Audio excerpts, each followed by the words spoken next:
Hi guys, Steve with Patriot Bars here. Today we're farmers walking, so giddy up.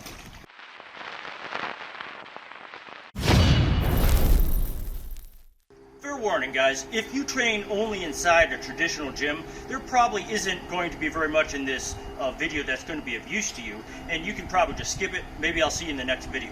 But for those of you still with me, let's roll right into it. Today we're going to be discussing the pros and cons of using jerry cans, ammo cans, cinder blocks, and good old dumbbells in your farmer's walk training. And at the end of the video, we're going to discuss how much each of these options cost in US dollars. As you can see, I'm wearing gloves, but I think you would have access to gloves in the field, but it's your call if you want to train with them or not. Now with ammo cans, you can load up as much or as little weight as you want. My ammo cans are filled with metal and gravel, and they weigh about 53 pounds each. So they weigh more than they would if they were filled with actual ammunition. Now the flat handle makes it feel like you're carrying a truck or van battery, and honestly, that's how I got the idea to do it this way. Honestly, this one really sucks. It digs into your fingers, even through gloves. But you know what they say, nut up, buttercup. These jerry cans hold about 5 US gallons of water apiece.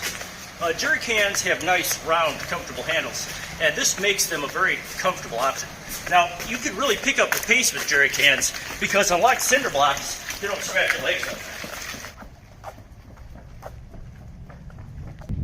See, I'm going as fast as I safely can here. This isn't a run or a walk. I'm really going. As you can see, I've got my trusty cinder blocks right here. Now, cinder blocks are great for really exercising your fingers. See, you're basically doing a horizontal pinch grip. It really works pretty much all the forefingers and a little bit of the thumb. Now, I like to hold in front first, like this, with my thumb facing backwards. Then, when I get to the end of the set, I switch my grip like this.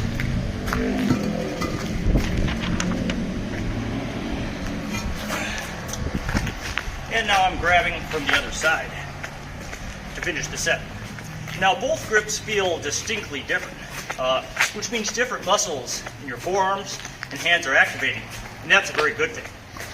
I like to go slow here. See, if you try to run, you'll probably slam yourself in the leg with the corner of the block, and that really sucks.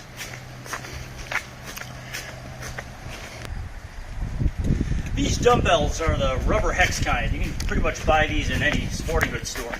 And honestly, they're really the only good option, in my opinion. I mean, you wouldn't want to drag an expensive set of Ivancos out here or something like that. The handles are pretty comfortable, and even though it's an expensive option, it works just fine.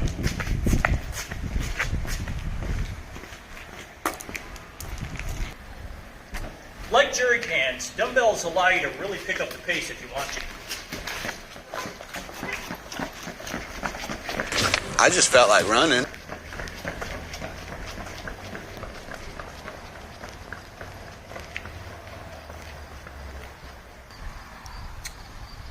I paid about $24.99 US dollars for each of these jerry cans here.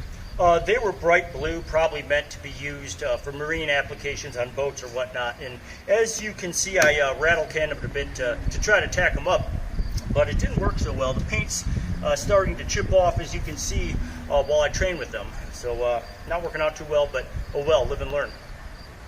Now, I considered buying the military-style jerry cans.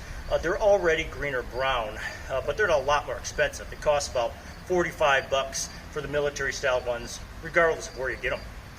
Now, as far as what's inside here, well, just potable, drinkable water.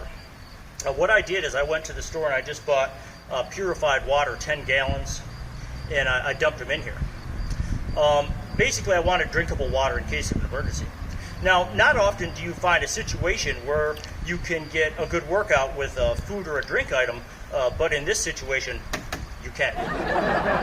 Now, some people fill jerry cans up with water from their garden hose, and I'm not knocking it, but there can be bacteria inside of your hose, including Legionella, so I decided not to go that route. However, I have heard that if that's your only option, you should just let the garden hose run for a few minutes to try to flush all the bacteria out, Legionella out, and then go from there.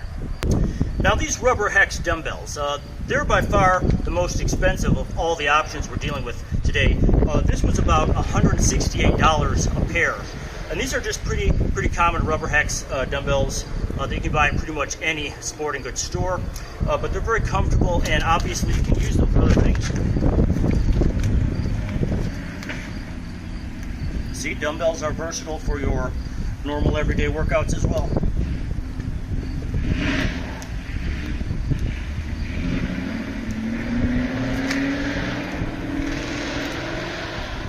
Very economical if you consider all the benefits. Now these 50 caliber ammo cans here, they were $19.99 each US dollars, brand new, but sometimes you can get them a lot cheaper used military surplus, especially if you buy like 6 cans or something like that. Now ammo cans are obviously useful for other things like storing your ammo, but honestly once you have the gravel in there, it's probably not going to happen. The gravel itself, that's actually pretty cheap. Here in the US it comes in 50-pound bags, and they're about $5 a bag. Now as far as the metal I put inside here, well, that's another story. See, here's my gravel bag. I had some leftover metal from Patriot Bars manufacturing operations. I rattle canned it blue to prevent oxidation, to prevent rusting. So this worked out for me. Like I said, I loaded these up to 53 pounds, which is more than they'd weigh if you had actual ammo in them, or even rocks. But metal can be very expensive, you see. Most people don't even have easy access to it, so you know, you might be better off just using gravel, rocks, or whatever you have available. Maybe steel shot, ball bearings, what have you. But the good thing about the ammo cans is you make them as heavy or as light as you want within reason. At about $2 US a piece, cinder blocks are definitely the cheapest and most economical piece of equipment that we're using here today. And obviously, they can be used for other things, see? Very convenient. But all joking aside, if you want to work out with these things, you can do a few cinder block push-ups. Notice I'm getting my chest about 6 inches past the ground, so it's an effective push-up. Now I find that the farmer's walk, or the slow run and trot, it's great exercise. It's great for your grip, as well as your cardiovascular endurance, and also somewhat for your pain tolerance. It is, however, somewhat hard to implement. As you can see, we're in a parking lot. Now there's no way you could do this exercise in a conventional gym. Now maybe a CrossFit gym or a strongman gym may allow you to take some of their equipment outside into the parking lot, or maybe it might already be there, I don't know. But anyways, I guess that's why it's called a farmer's walk and not a Globo gym walk. Little joke.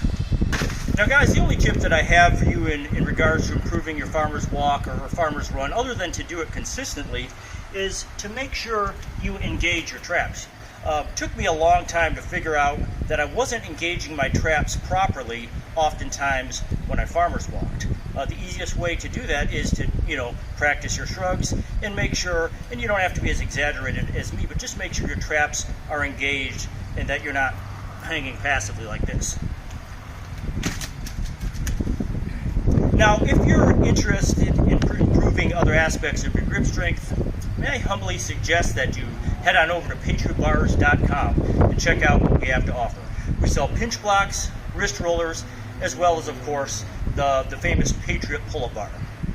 Now, all Patriot Bars products are made right here in Michigan, USA, and I'm proud to say that we now offer free shipping to anywhere in the continental United States. Well, this is Steve from Patriot Bars signing off. Train hard, God bless America, or wherever it is that you happen to live, my friend.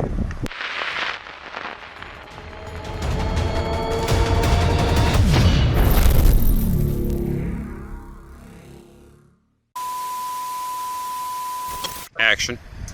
Now guys, what I like to do to plus up my cardio after I'm done with maybe 6 to 10 sets of farmer's walking is I do a few wind sprints.